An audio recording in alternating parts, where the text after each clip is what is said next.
Yes, please. Let us start few important topics which is adjusted at the time of end of the year. ठीक है, अब हम लोग discuss करते हैं। सबसे पहला टॉपिक है आउटस्टैंडिंग एक्सपेंसेस। तो पहले समझते हैं आउटस्टैंडिंग एक्सपेंस क्या होता है। ठीक, पूरे एक साल की बात कर रहे हैं ये। सपोज करिए अप्रैल से लेकर के और मार्च तक का ईयर लिया गया है, अप्रैल 21 से मार्च 22 तक। ठीक, इसने सैलरी का पेमेंट किया, ध्यान देना है, सैलरी का पेमेंट किया किसने? बिजनेस ने। किसको? एम्प्लॉई को। किसी एक एम्प्लॉई के रिस्पेक्ट में ले लेते हैं। मान लीजिए इसने अप्रैल में पेमेंट किया, कितना? 20,000। अब एंट्री क्या होगी? सैलरी अकाउंट डेबिट टू, इसमें कोई डाउट है? To cash account, amount 20,000। ऐसे करते करते इसने फरवरी तक एंट्री कर लिया। तो कितनी बार एंट्री होगी ये? 11 टाइम। अप्रैल, मई, जून, जुलाई, अगस्त, सितंबर, अक्टूबर, नवंबर, दिसंबर, 9 महीना ये। जनवरी, फरवरी, इसने अप्रैल से लेकर के फरवरी तक का पेमेंट कर दिया।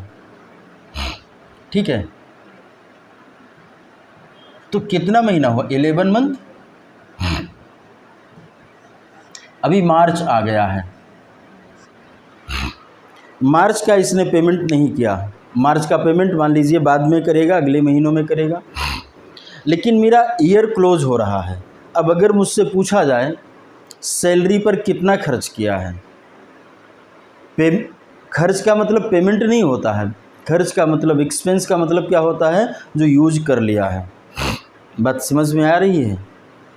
यूज कर लिया मतलब हमने उसकी सर्विसेज का प्रयोग तो कर लिया है, लेकिन मार्च का पेमेंट नहीं किया है। कोई व्यक्ति आए और मुझसे पूछे कि मार्च का आपका सैलरी का खर्चा कितना, मैं कह दूं अरे नहीं कोई पेमेंट नहीं किया है इसलिए कोई खर्चा नहीं है, ऐसा तो नहीं कह सकते ना। हम कहेंगे मेरा सैलरी का जो एक्सपेंस है वो कितना है इस महीने का, मैं कहूँगा 20,000। अब वो पूछेगा क्या तुमने पेमेंट कर दिया है? बात समझ में आ रही? क्या तुमने पेमेंट कर दिया? मैं कहूँगा नहीं, पेमेंट नहीं किया है। तो क्या कर दिया है? बकाया कर दिया। उसी को अंग्रेजी में क्या कहते हैं? आउटस्टैंडिंग। इसका नाम होगा आउटस्टैंडिंग सैलरी। सैलरी अभी आउटस्टैंडिंग है हमारी। बात क्लियर है? तो अगर मुझसे कोई कहे कि मार्च में 31 मार्च को इसकी एंट्री पास करनी है, तो हम एंट्री क्या पास कर सकते हैं? मैं कहूँगा सैलरी का तो मैंने प्रयोग कर लिया है, मतलब उसकी सेवाओं का यूज कर लिया है, तो सैलरी अकाउंट को डेबिट कर देंगे। कितने से? 20,000 से। क्या कैश गोज आउट हुआ है या पेमेंट बैंक से गया है? जवाब है नहीं। तो असेट तो नहीं डिक्रीज हुई। तो फिर क्या हुआ? मेरे ऊपर एक जिम्मेदारी आ गई है। किसकी जिम्मेदारी आ गई है? पेमेंट करने की। पेमेंट करने की जिम्मेदारी, इसका मतलब है विच यू हैव टू पे इन फ्यूचर। इसे क्या कहते हैं? लायबिलिटी। मतलब एक तरफ मेरा खर्च बढ़ा है, एक्सपेंस बढ़ा है। बात समझ में ना आए तो ज़रूर पूछना। दूसरी तरफ हमारे ऊपर एक जिम्मेदारी, एक लायबिलिटी बढ़ जाती है। कितने से लायबिलिटी बढ़ी? 19,000, 20 से ही, पक्का ना? तो मैं उसका नाम क्या रख दिया हमने? To outstanding salary.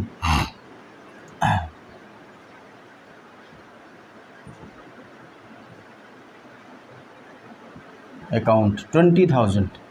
क्या इसमें कोई डाउट है? देखो मैंने एंट्री क्या रूल बताया, ये मत देखना कि इसके नीचे इसको बाहर, आपको एंट्री के फॉर्मेट में, जनरल एंट्री के फॉर्मेट में ही एंट्री करनी है।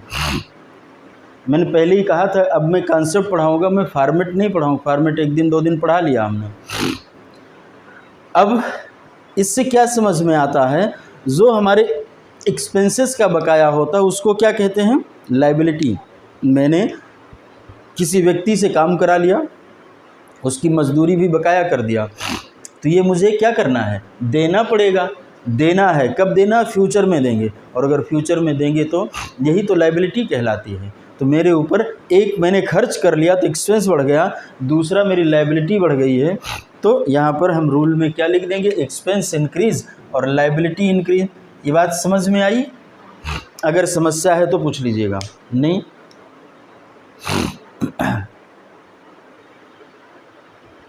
तो अगर मैंने एक्सपेंस बकाया कर दिया तो मेरी लायबिलिटी है, और अगर मैं एक्सपेंस को एडवांस में दे दूं तो क्या हो जाएगी, असेट। बात समझ में आ रही? मैं भी प्रूफ करता हूं कैसे असेट होगी। ठीक, तो मैं आगे बढ़ता हूं।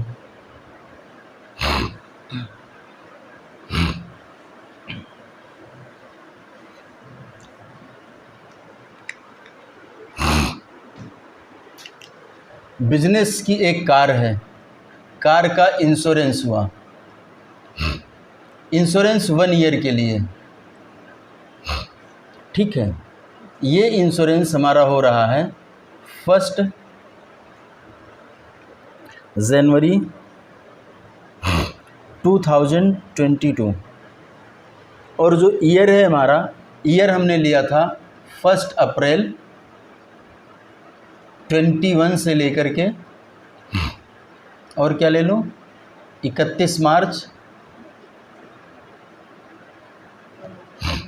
22। ये फाइनेंशियल ईयर है, इसी तरीके से इसको लिया जाता है, ठीक है। बीमा हमने कराया, सपोज करिए 24,000 का, 24,000 का। अब मैं यहाँ पर एंट्री क्या करूँगा, इंश्योरेंस अकाउंट डेबिट, कितने से, 24,000 से, और मान लो चेक से पेमेंट किया है तो क्या लिख देंगे, टू बैंक अकाउंट। क्या इसमें कोई डाउट है? ये कब हुआ है हमारा, 1 जनवरी 2022। अब मुझे यहाँ देखना है मैं अपना बुक कब क्लोज कर रहा हूँ, मतलब किताब तो बंद करना ना, किसी दिन पीरियाडिस्टिक कंसेप्ट पढ़ा था, यहाँ से चलेगा यहाँ तक। अगर 1 जनवरी को हुआ है तो इसका जो लास्ट पीरियड है 31 दिसंबर है 2022, लेकिन मेरा ईयर तो यहीं ख़त्म हो रहा है, क्योंकि मैं बुक किस दिन की क्लोज कर रहा हूँ, ये देखो ना यहाँ 31 मार्च 2022। तो मुझे यहाँ तक का खर्चा पता करना है, मैं एक्सपेंसेस वहीं तक का लिखना चाहता हूँ जिस दिन हमारी बुक क्लोज हो रही है। तो फिर ये क्या है, इसका मतलब हुआ कि 9 महीने का जो मैंने पेमेंट किया है वो ज़्यादा किया, मतलब अगली साल के लिए किया, नेक्स्ट ईयर के लिए किया। तो ये जो इंश्योरेंस मैंने खर्च माना था, क्या रूल लगाया था यहाँ मैंने डेबिट इसलिए किया था कि इसको एक्सपेंस मान लिया था, इंक्रीज़, और ये बैंक हमारी एसेट डिक्रीज़। तो यहाँ पर एक ध्यान देना है, अब मैं निकालूंगा कि यहाँ से यहाँ तक का खर्चा कितना है, ये निकालने की ज़रूरत नहीं है, या मैं कर लूँ कहो तो। अब मुझे निकालना है यहाँ से यहाँ तक का खर्चा कितना है, मतलब अच्छा यहाँ तक क्यों निकालेंगे, क्योंकि यही तो एक्सपेंस मैंने ज़्यादा लिख दिया है। तो अगर 24,000 12 महीने का खर्चा है तो इसको 12 से डिवाइड कर देंगे तो 1 महीने का निकल आएगा। कितने मंथ का ज़्यादा मैंने पेमेंट किया है, 9, 18,000 आएगा। तो 18,000 जो खर्च मैंने अपनी बुक में डेबिट किया था वो ज़्यादा किया, 24 किया था, लेकिन 18,000 क्या किया, अधिक किया है। इसका मतलब इसे ठीक करना पड़ेगा। ठीक करने के लिए क्या करते हैं भाई, कुछ गलती हो गई तो उसको सुधार लेते हैं, कोई चीज़ हमने प्लस कर दिया गलती से तो उसको क्या करते हैं, माइनस। तो अगर कोई चीज़ मैंने डेबिट कर दिया तो उसको क्या करेंगे, क्रेडिट। तो मैंने यहाँ पर किया टू इंश्योरेंस अकाउंट, कितने से, 18,000 से, और यहाँ पर क्या लिख देंगे, ये प्रीपेड इंश्योरेंस है। बात समझ में आ रही है, इसका नाम रख दिया गया प्रीपेड इंश्योरेंस अकाउंट।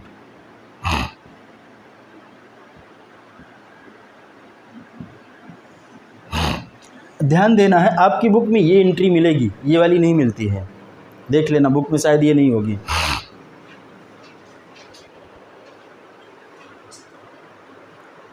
नहीं है। रीज़न ये है कि ये तो 1 जनवरी को हो गई थी और ये कब हो रही, अब ये एडजस्ट कर रहे हैं इसको, ये मैं कर रहा हूँ क्लोज के टाइम, लिखा ना at the end of the year, तो ये वाली एंट्री कर रहे हैं हम। कब कर रहे हैं? 31 मार्च 2022।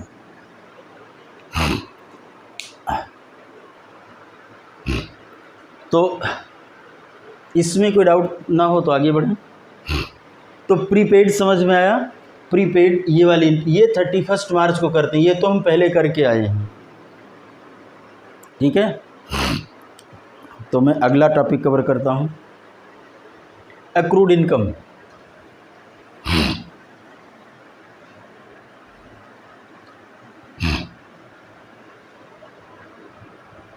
ईयर वही रहने देते हैं। एक्रूड इनकम क्या है? इनकम हमारी एक्रू हो गई। एक्रू होने का मतलब क्या है? सपोज करिए कि आपने अपने बैंक में अकाउंट खुलवा रखा है और बैंक में हमें इंटरेस्ट मिलता है 30 जून और फिर 31 दिसंबर को,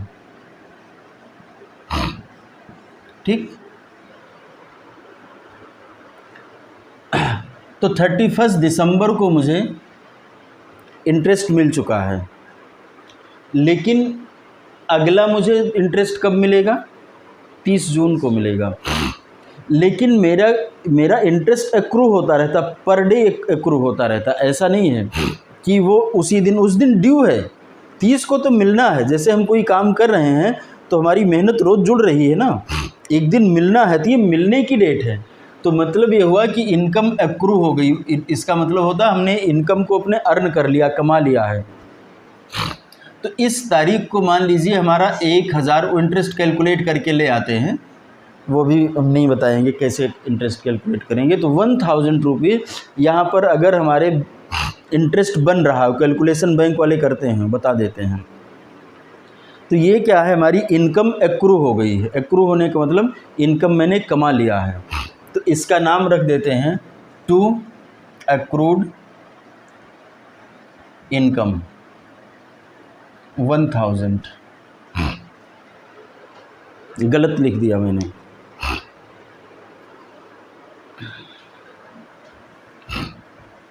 टू इंटरेस्ट, इनकम का नाम क्या था? इंटरेस्ट था, ठीक है।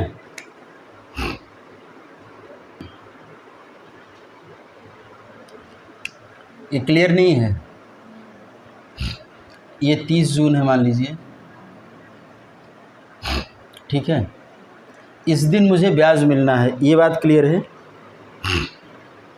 31 दिसंबर को मिल चुका है, बुक में क्लोज कर रहा हूँ यहाँ आकर के। इस दिन तक का मुझे इंटरेस्ट निकालना है। बात समझ में आ रही है? क्यों निकालना है? क्योंकि अपनी बुक में मुझे उसकी रिकॉर्डिंग करनी है, वो बुक में मुझे दिखाना है। ये बात समझ में आई इतनी? बैंक ने बता दिया, मैं बैंक में पूछने गया तो उसने कहा कि आपका 1000 इंटरेस्ट एक्रू हुआ है। यहाँ तक समझ में आई? तो मैं क्या कहूँगा, मेरी इंटरेस्ट की इनकम क्या है? 1000। तो यहाँ पर इनकम अगर इंक्रीज़ होती है तो क्या करते हैं? रूल बताइए। तो इंटरेस्ट को मैंने क्रेडिट कर लिया। बात क्लियर हो रही या नहीं क्लियर हो रही? हाँ। अब मुझे मिला तो है नहीं, जब नहीं मिला है तो हम उसको एक अकाउंट ओपन करते हैं, उसका नाम क्या रखते हैं? Accrued interest account, debit 1000। इसको हमने कहा हमारी असेट इंक्रीज हुई, ये असेट होती है। जब 31 दिसंबर को, 31 दिसंबर को मान लो हमें पीछे, इस वाले दिसंबर को नहीं, इधर वाले, ये यही डेट तो बनेगी। ये था हमारा 31 दिसंबर। 31 दिसंबर को उसे कितना इंटरेस्ट मिला है? 5000। तो एंट्री क्या करेंगे? Bank account debit. Bank account को क्यों डेबिट करेंगे? क्योंकि ये पैसा बैंक में ही आता है। और टू क्या करेंगे? इंटरेस्ट।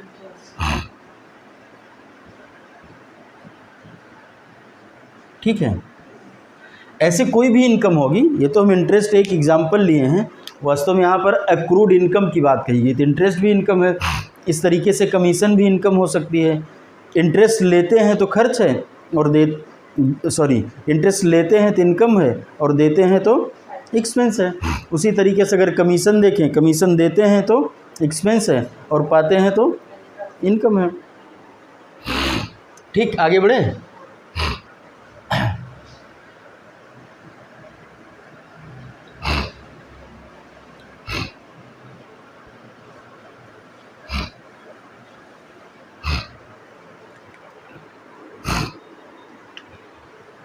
ये हमारा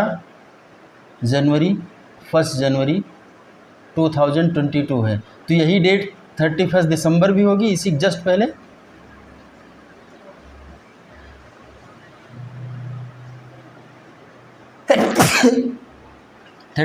मार्च 2022, ठीक है।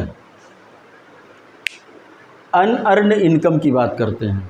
इसके पहले में क्वेश्चन लिखते हैं, रिसीव्ड कमीशन,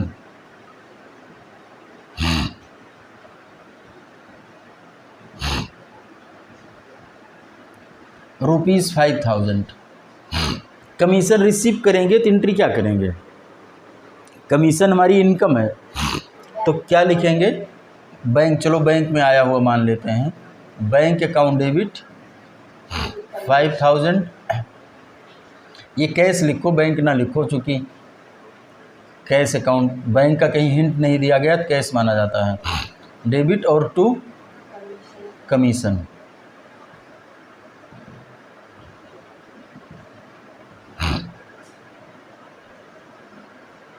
ठीक है। अब देखते हैं, अब हमें पता चला कि इसमें से 1000 रुपये तो ऐसा कमीशन है जो नेक्स्ट ईयर का है, कोई लाया था और एडवांस में दे गया हमको। हमारा जो कमीशन है वो यहाँ तक का सिर्फ 4000 था, यहाँ तक का। इस किसी डेट में मान लो हमने यहाँ कहीं भी रिसीव किया था, सपोज करिए कि हमने 15 फरवरी को रिसीव किया, तो इस ईयर से रिलेटेड 4000 था, 31 मार्च तक का जो है, 31 मार्च तक का, और 1000 रुपये नेक्स्ट ईयर से रिलेटेड है। बात समझ में आ रही है? तो कमीशन इनकम हमने 5000 क्रेडिट कर दिया है, तब क्या करेंगे? इनकम पास तो है नहीं, हमको तो एक पीरियड तक की ही इनकम लेनी है ना, ये थोड़े चाहे जितने दिन की इनकम ले लेंगे। तो हम इसको कम करते हैं, क्या करेंगे? डेबिट कर देंगे।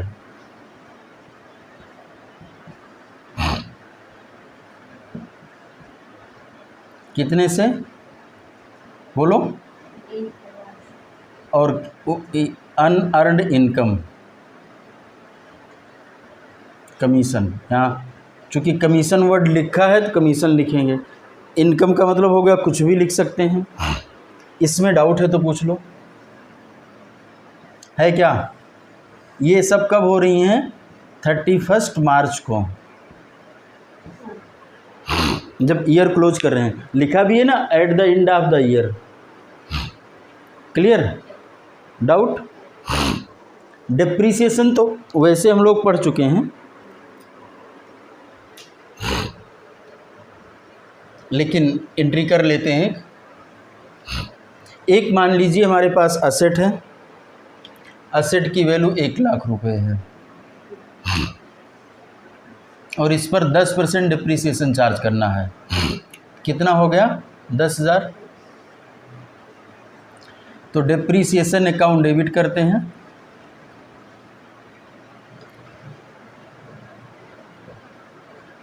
क्रेडिट क्या करेंगे?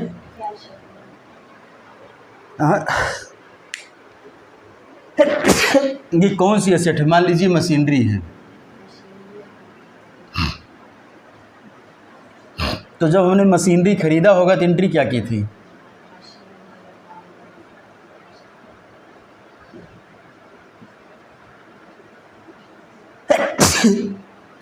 टू कैश अकाउंट, ठीक है, ये हम कर चुके हैं। तो अब हम डिप्रिसिएशन का मतलब है असेट का यूज करना, असेट की वैल्यू डिक्रीज होती है। तो यहाँ पर हम क्या करेंगे, टू मशीनरी करते हैं। जहाँ डाउट होगा पूछ जरूर लेना। ये भी 31 मार्च को ही, यहाँ पर चूँकि हमने वही क्लोजिंग ईयर लिया है, मतलब क्लोजिंग पीरियड लिया है। Clear. Interest on capital,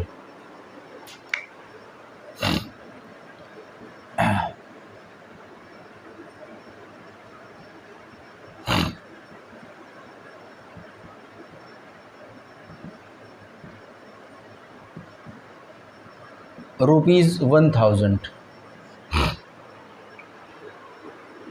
capital पर इंटरेस्ट 1000 देने का मतलब ये होता है कि कंपनी के लिए क्या है, आपकी फर्म के लिए क्या है, बिजनेस के लिए क्या है, एक्सपेंस है। तो हम एंट्री लिखेंगे interest on capital account debit, ये शब्द लिखना ज़रूरी है। 1000 टू, ध्यान देना एकदम, यहाँ पर कैश और बैंक नहीं लिखते हैं, टू कैपिटल लिखते हैं।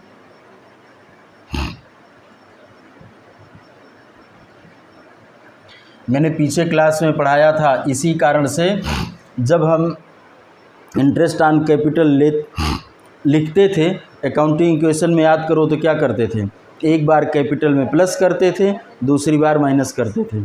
इंटरेस्ट ऑन कैपिटल क्या है, कंपनी के लिए एक्सपेंस है, ठीक है।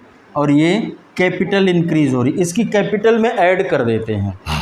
अब अगर ये निकालेगा तो ड्राइंग डेबिट टू कैश कर देंगे या बैंक कर देंगे, जो भी ट्रांजैक्शन होगा। तो इंटरेस्ट ऑन कैपिटल की एंट्री कैश और बैंक के साथ नहीं करी जाती, ये एजम्पशन होते हैं। वो किताब में लिखा हो कि नहीं, वो इंटरेस्ट का पैसा निकाल के ले जा रहा तो अलग बात है। बात क्लियर है। यहाँ पर पहले ये एंट्री करेंगे, फिर अगर निकाल के ले जा रहा तो drawing account debit to bank कर देंगे, नहीं तो एंट्री करके छोड़ देते हैं। तो interest on capital account debit, क्योंकि एक्सपेंस है और कैपिटल में ऐड करते हैं तो कैपिटल बढ़ती है, ठीक, इसलिए कैपिटल को क्रेडिट करते हैं। कोई डाउट है? आगे बढ़ते हैं। इंटरेस्ट ऑन ड्राइंग, ड्राइंग पर इंटरेस्ट ओनर से चार्ज किया जाता है, ठीक है। इंटरेस्ट ऑन ड्राइंग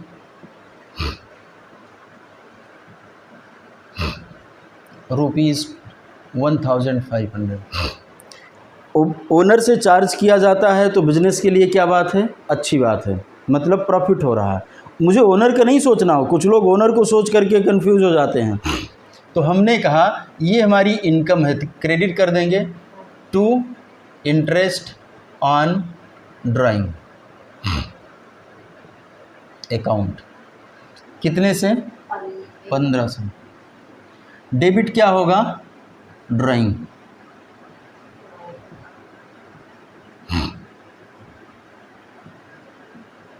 ठीक है। ड्राइंग को डेबिट कर सकते हैं या कैपिटल को डेबिट कर सकते हैं, दोनों में से कुछ कर सकते हैं। बात समझ में आ रही। अल्टीमेटली कैपिटल में ऐड और बैक ही हो रहा, भाई प्रॉफिट है कैपिटल में जाके जुड़ जाएगा, ये ड्राइंग है तो कैपिटल से माइनस हो जाएगी। क्लियर है ना। ये अकाउंटिंग इक्वेशन के समय हम लोगों ने किया था, उसका यही कारण है। इतने में कहीं डाउट है तो पूछ लो। अगले टॉपिक में हमारा और आपके राइटर का थोड़ा डिफरेंस है।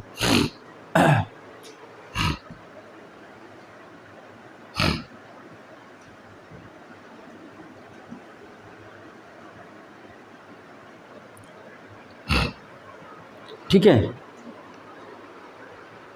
उन्होंने लिखा है इनकम टैक्स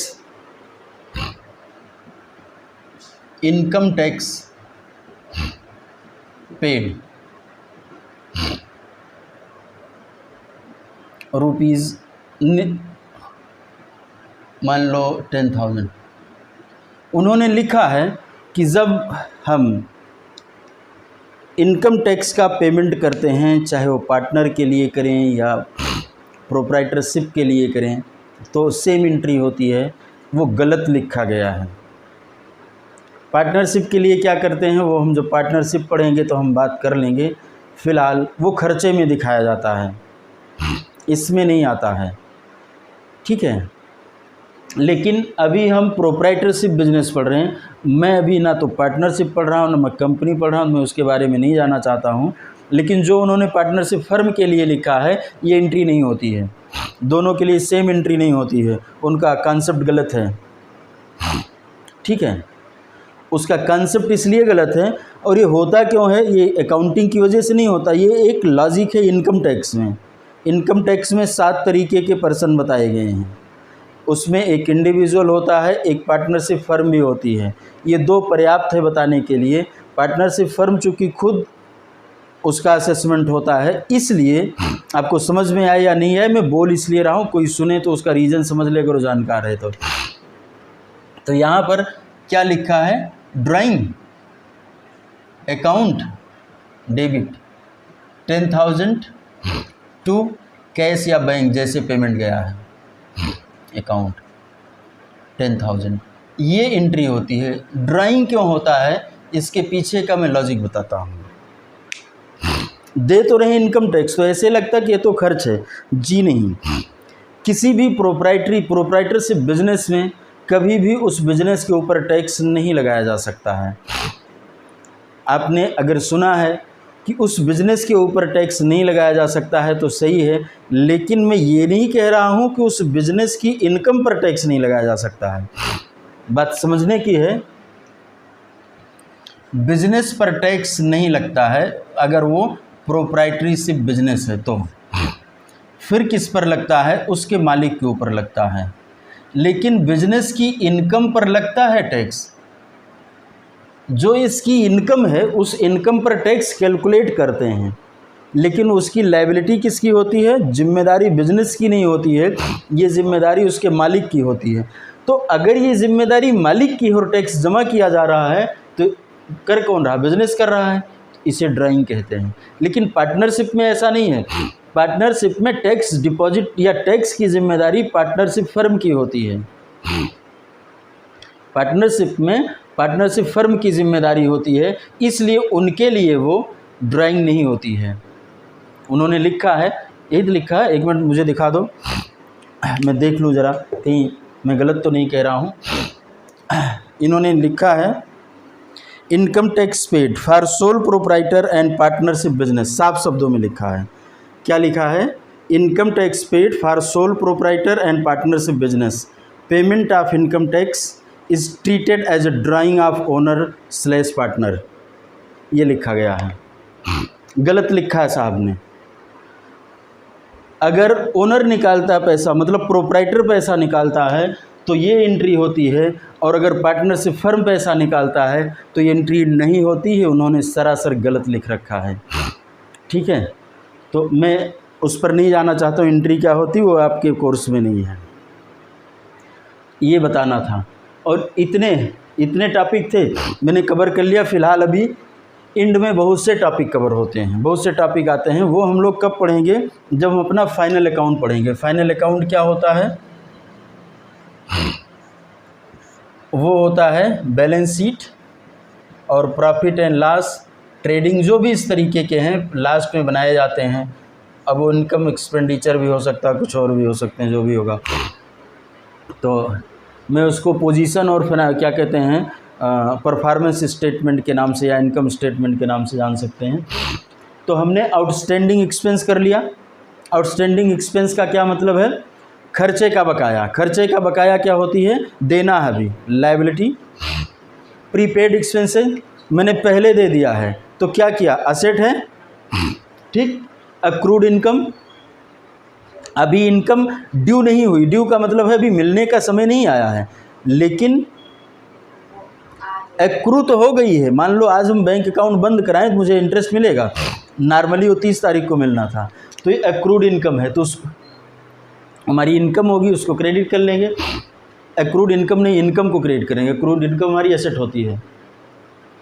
अनअर्न्ड इनकम, हमारी अभी इनकम नहीं हुई है, अनअर्न्ड इनकम, पैसा मिल गया है, पैसा एडवांस में मिल गया है। अभी हमने कमीशन का किया था ना, पैसा एडवांस में मिल गया है, तो ये मेरी क्या है, लायबिलिटी है। मुझे उसके बदले में काम करना पड़ेगा कुछ, या कुछ भी करना पड़ेगा, तो मेरी लायबिलिटी, अगर मुझे इनकम पहले रिसीट हो जाती है तो इस साल की इनकम नहीं, अगले पीरियड की इनकम होती है। डिप्रिसिएशन असेट के यूज के बदले में जितना हमने यूज कर लिया है उसको कहते हैं, तो यूज करने को क्या कहते हैं, खर्चा। इंटरेस्ट ऑन कैपिटल, मालिक को इंटरेस्ट देना है। इंटरेस्ट ऑन ड्राइंग, उससे लेना है।